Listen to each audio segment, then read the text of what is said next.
अस्सलाम वालेकुम जी, मेरा नाम वसीम मलिक है। आज तारीख है 23 अक्टूबर 2024 और अब से कुछ देर कबल वो बड़ी खबर बिल आखिर सामने आ गई जिसका इंतज़ार किया जा रहा था, जिसकी वजह से रियासत पाकिस्तान ने और इस मुल्क की फ़ौजी इस्टेबलिशमेंट और वफाकी हुकूमत ने आईन पाकिस्तान पर रौंदा, आईन पाकिस्तान पर हमला आवर हुए 26वीं आईनी तरमीम की, जिसके नतीजे में पार्लियामान की जो खसूसी कमेटी है उसने सीनियरिटी में तीसरे नंबर पर मौजूद जस्टिस याहिया आफरीदी को चीफ जस्टिस पाकिस्तान नामजद कर दिया है। यानी जस्टिस मंसूर अली शाह जो कि नंबर 1 पे थे और जस्टिस मुनीब अख्तर जो कि नंबर 2 पे थे, उन्हें सुपरसीड किया गया और कमेटी की जानिब से जस्टिस याहिया आफरीदी का जो नाम है वो अब फाइनलाइज कर दिया गया है। जिसके बाद एक सहाफ़ी ने बड़ा दावा किया है और उसके मुताबिक जस्टिस मंसूर अली शाह का जस्टिस याहिया आफरीदी को चीफ जस्टिस पाकिस्तान नामजद करने पर एक बड़ा रद्द-ए-अमल सामने आया है। वो जस्टिस मंसूर अली शाह का रद्द-ए-अमल क्या है, आज की इस वीडियो में आपके सामने रखूंगा। जबकि अब ये जो बात होने लग गई है कि क्या जस्टिस याहिया आफरीदी जो हैं वो रिफ्यूज कर देंगे, वो इनकार कर देंगे, और अगर वो इनकार करेंगे तो फिर चीफ जस्टिस पाकिस्तान कौन होंगे, सूरत हाल क्या बनेगी। और तीसरे नंबर पर सबसे अहम बात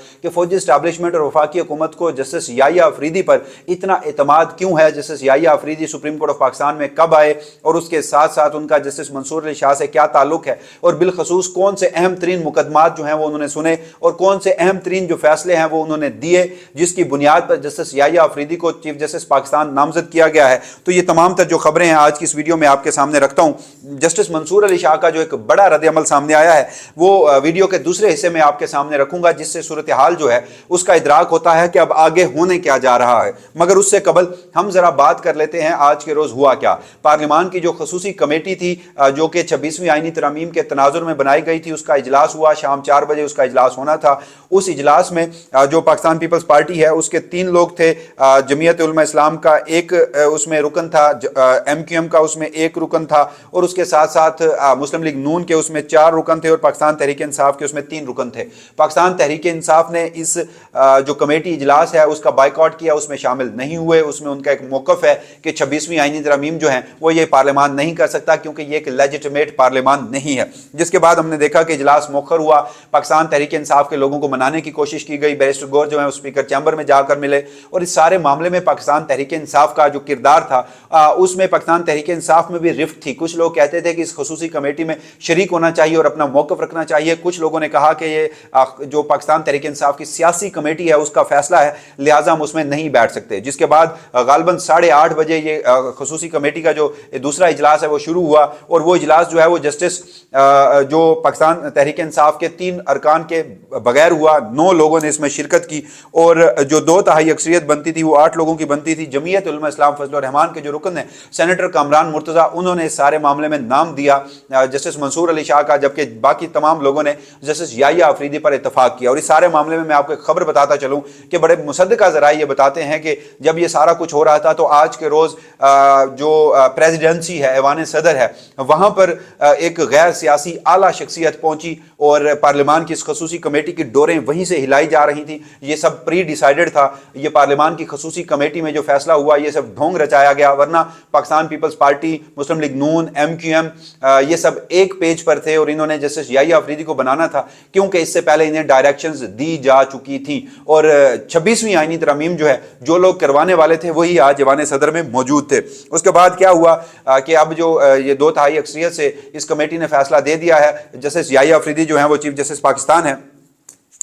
जस्टिस याहिया आफरीदी, जैसे मैंने आपको शुरू में कहा था कि जो इस सारे मामले में उन्होंने माजी में क्या फैसले ऐसे दिए हैं जिससे इस मुल्क की फौजी एस्टैब्लिशमेंट और वफाकी हुकूमत इतनी कॉन्फिडेंट है, उनको चीफ जस्टिस पाकिस्तान बना दिया गया।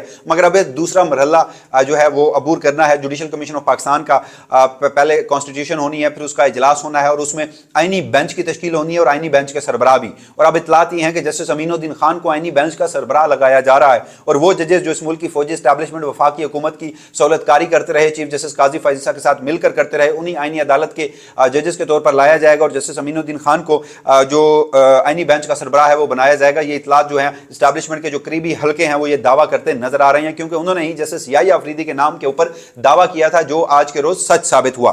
अब जस्टिस मंसूर अली शाह का जो रद्द-ए-अमल है, अहम तरीन रद्द-ए-अमल है, सबसे बड़ा रद्द-ए-अमल है, उसी रद्द-ए-अमल का इंतजार किया जा रहा था कि क्या वो दीगर जजेस इस्तीफा दे सकते हैं। वो ये जजेस इस मामले पर ऑन बोर्ड है। उससे जो एक सहाफ़ी है उन्होंने दावा किया कि उनकी जस्टिस मंसूर अली शाह के करीबी सर्कल से, फैमिली के ज़राए से बात हुई है। तो जस्टिस मंसूर अली शाह का इस सारे मामले पर क्या कहना है, उस पर आने के पहले मैं आपको ये बताता चलूँ कि जस्टिस याह्या अफरीदी जो है उनका जो ताल्लुक है वो कोहाट से है और KPK से उनका ताल्लुक है। और वो जो है 1993 में उन्होंने वकालत में सफ़र शुरू किया। 2003 में वो जो है वो सुप्रीम कोर्ट ऑफ पाकिस्तान के गालिबन वकील बने। और इस सारे मामले में जब अदलिया को 2007 में उस वक्त मुशर्रफ की जानिब से मुअत्तल किया गया था, तो जस्टिस याह्या अफरीदी, जस्टिस मंसूर अली शाह और जस्टिस अतर मिनुल्लाह ये तीनों करीबी दोस्त हैं। इस्लामाबाद के एक पोश एरिया में इन तीनों की एक लॉ फर्म थी, अफरीदी शाह मिनुल्लाह के नाम से। और वो इफ्तिखार चौधरी के वकील भी थे, रूहे रवां भी थे उस वकला तहरीक की अदलिया की आज़ादी के साथ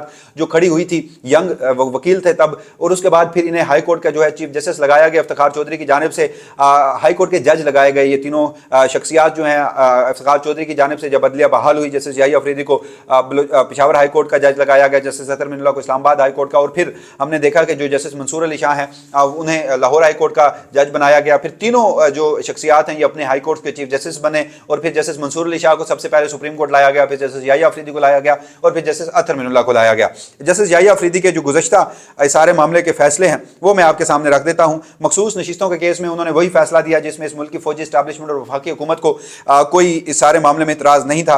6 जजेस के जो खत का मामला है, बराह रास्त फौजी इस्टेब्लिशमेंट और वफाकी हुकूमत का वो मामला था, अदलिया की आज़ादी का मामला था, उस पर काजी फैसल साहब को जब 100 मोटर नोटिस लेना पड़ा तो जस्टिस याह्या अफरीदी ने खुद को बेंच से अलग कर लिया। हाँ, उनका एक जो जजमेंट है वो तारीफ के काबिल है, बड़ा ज़बरदस्त जजमेंट है 23 अक्टूबर 2023 का, जब जस्टिस इजाजुल हसन की सरबराही में सुप्रीम कोर्ट के 5 रुकनी बेंच ने, जिसमें justice Ijazul Hasan, justice Yahya Afridi, justice Munib Akhtar, उसके साथ साथ जस्टिस आयशा मलिक, जस्टिस जो मुज़ाहिर अली अकबर नकवी हैं, उन्होंने 23 अक्टूबर 2023 को एक फैसला दिया जिस फैसले में उन्होंने जो इस सारे मामले में एक किरदार अदा किया कि फौजी अदालतें जो है वो कलअदम करार दी। जिसके बाद 2022 में एक केस आया था सुप्रीम कोर्ट ऑफ पाकिस्तान में, जब इमरान खान 25 मई 2022 को लॉन्ग मार्च लेकर पेशावर से इस्लामाबाद पहुंचे थे। तो सुप्रीम कोर्ट ऑफ पाकिस्तान की जानिब से फैसला सामने आया था कि डी चौक में कोई इजलास नहीं होगा, पाकिस्तान तहरीक इंसाफ को इस्लामाबाद के मकाम पर कोई और जगह दें। मगर इमरान खान डी चौक पर नहीं पहुंचे, मगर जिना एवेन्यू ब्लू एरिया पहुंच चुके थे और पाकिस्तान तहरीक इंसाफ के कारकुन डी चौक में पहुंच चुके थे। और उसके बाद तौहीन अदालत की कार्रवाई के लिए एक दरखास्त डाली गई सुप्रीम कोर्ट ऑफ पाकिस्तान में। और जो जस्टिस याह्या अफरीदी हैं वो 5 रुकनी बेंच में से वाहिद जज थे जिन्होंने कहा कि इमरान खान के खिलाफ तौहीन अदालत की जो कार्रवाई है वो शुरू होनी चाहिए। बाकी 4 जजेस ने कहा कि फिलहाल वो इंटेलिजेंस एजेंसियों से रिपोर्ट मांगते हैं कि क्या वाकई तौहीन अदालत हुई है या नहीं, उसके बाद ये मामला टेकअप किया जाएगा। मगर जस्टिस बंदयाल की जानिब से वो केस दोबारा समाअत के लिए मुकर्रर नहीं किया गया। इलेक्शन मैटर 14 जुलाई को जो पंजाब में 14 मई 2023 को पंजाब में चीफ जस्टिस उमर ता बंदयाल की जानिब से फैसला दिया गया था इंतखाबात का, जस्टिस याह्या अफरीदी ने उस फैसले से इख्तिलाफ किया, बल्कि justice Mansoor Ali Shah, chief justice Qazi Faisal और दीगर जजेस के साथ मिलकर उस फैसले को मुतनाज़ा भी बनाया, जिसमें अगेन फौजी इस्टेब्लिशमेंट और वफाकी हुकूमत जो है उनकी उसमें खुशनुदी थी। जुल्फ़िकार अली भुट्टो साहब के रेफरेंस में वो बैठे और उन्होंने जुल्फ़िकार अली भुट्टो का वो रेफरेंस जिसमें पाकिस्तान पीपल्स पार्टी को उन्होंने खुश किया, यानी उन्होंने अच्छा इस सारे मामले में मैं ये नहीं कह रहा कि उन्होंने किसी वजह से फैसले दिए, यानी उनके फैसलों में फौजी इस्टेब्लिशमेंट, वफाकी हुकूमत में शामिल सियासी जमातें, उनका क्या रद्द-ए-अमल था, तो बज़ाहिर वो इंडिपेंडेंट जज के तौर पर माने जाते हैं, जिसकी वजह से उन्हें लगाया गया है। अब सबसे बड़ा सवाल यह है कि क्या वो इनकार कर सकते हैं या नहीं, क्योंकि सवालात ये पैदा हो गए हैं कि जस्टिस मंसूर अली शाह के साथ जो एक ताल्लुक रहा है जस्टिस याह्या अफरीदी का, तो क्या जस्टिस याह्या अफरीदी ये कहेंगे कि मेरे 2 सीनियर्स को सुपरसीड करके मुझे चीफ जस्टिस बनाया गया लिहाजा मैं नहीं बनता, या फिर इस सारे मामले में जो जस्टिस मंसूर अली शाह जो है वो ऑन बोर्ड है। तो इससे मुतालिक जो सबसे अहम तरीन दावा सामने आया है, जो वीडियो के शुरू में मैंने आपको बताया था कि जस्टिस मंसूर अली शाह का एक बड़ा रद्द-ए-अमल सामने आया है, वो क्या है वो मैं आपको रख देता हूँ। सीनियर सहाफ़ी हैं महर बुखारी, दुनिया न्यूज़ से उनका ताल्लुक है। उन्होंने आपसे कुछ देर कबल एक ट्वीट किया है। उस ट्वीट में उन्होंने कहा है कि just spoke to the family of justice Mansoor Ali Shah, he said I am fine and going to sleep and need to go to supreme court too early. यानी जस्टिस मंसूर अली शाह कहते हैं कि मैं बिल्कुल ठीक हूं, मैं इस फैसले से ठीक हूं, आई एम फाइन। अब इसका क्या तनाजुर है वो आप खुद ले सकते हैं। एंड गोइंग टू स्लीप, मैं सोने जा रहा हूं। And use to go to supreme court early, क्योंकि मुझे रोज जल्दी सुप्रीम कोर्ट ऑफ पाकिस्तान में जाना होता है। तो ये जस्टिस मंसूर अली शाह का जो पहला बाज़ाब्ता रद्द-ए-अमल जिसका दावा किया जा रहा है जो सीनियर सहाफ़ी हैं मेहर बुखारी, उनकी जानिब से, तब सूरत हाल जो है वो कल के रोज़ ही वाज़ेह हो सकती है कि क्या वाकई ही अगर जस्टिस मंसूर अली शाह और जस्टिस मुनीब अख्तर को सुपरसीड करके वफाकी हुकूमत ने जस्टिस याहिया अफरीदी को चीफ जस्टिस पाकिस्तान लगाया है, तो उसका एक मतलब ये हो सकता है कि वफाकी हुकूमत और फौजी इस्टेब्लिशमेंट की कहीं ना कहीं जस्टिस याहिया अफरीदी के साथ कम्युनिकेशन होगी, उनको एतमाद में लेकर, और जस्टिस याहिया अफरीदी ने इस बात की गारंटी दी होगी कि वो रिफ्यूज़ नहीं करेंगे, जिसके बाद उन्हें चीफ जस्टिस पाकिस्तान लगाया गया है। क्योंकि 26वीं आईनी तरमीम के तनाजुर में यह बात तय है कि अगर एक जज जिसे चीफ जस्टिस लगाया गया उसने इनकार कर दिया, तो फिर उससे जो सीनियर है उनके ऊपर कमेटी जो है वो बातचीत करेगी। यानी अगर जस्टिस याहिया अफरीदी इनकार कर देते हैं तो जस्टिस मुनीब और जस्टिस मंसूर जो हैं उनमें से किसी एक को लगाना पड़ेगा। अगर वो इनकार कर देते हैं तो फिर उनमें से बाकी बच जाने वाले और जो चौथे नंबर पर सीनियर जस्टिस अमीनुद्दीन खान है उनके नाम पर सोचा जा सकता है। तो अब वफाकी हुकूमत जिन्होंने पहले ही जस्टिस मंसूर अली शाह को सुपरसीड किया, तो उन्हें इस बात का यकीन होगा कि जस्टिस याहिया अफरीदी जो है वो रिफ्यूज नहीं करेंगे, जिसके बाद वफाकी हुकूमत को जस्टिस मंसूर या जस्टिस मुनीब से कोई पिकअप नहीं करना पड़ेगा। तो ये बहरहाल अब तक की सूरत हाल थी, और इस हवाले से वकील जो है उनका रद्द-ए-अमल क्या आता है, जजेस का रद्द-ए-अमल क्या आता है, कल के रोज सुप्रीम कोर्ट ऑफ पाकिस्तान में इस हवाले से क्या कुछ होता है, ये जो तमाम तफसीलात हैं इसी प्लेटफॉर्म से कल सुप्रीम कोर्ट ऑफ पाकिस्तान में हाजिर होकर तमाम तफसीलात जो हैं वो आपके सामने रखूंगा। तब तक के लिए मुझे यानी वसीम मलिक को इजाजत दीजिएगा। अल्लाह ने के बाद।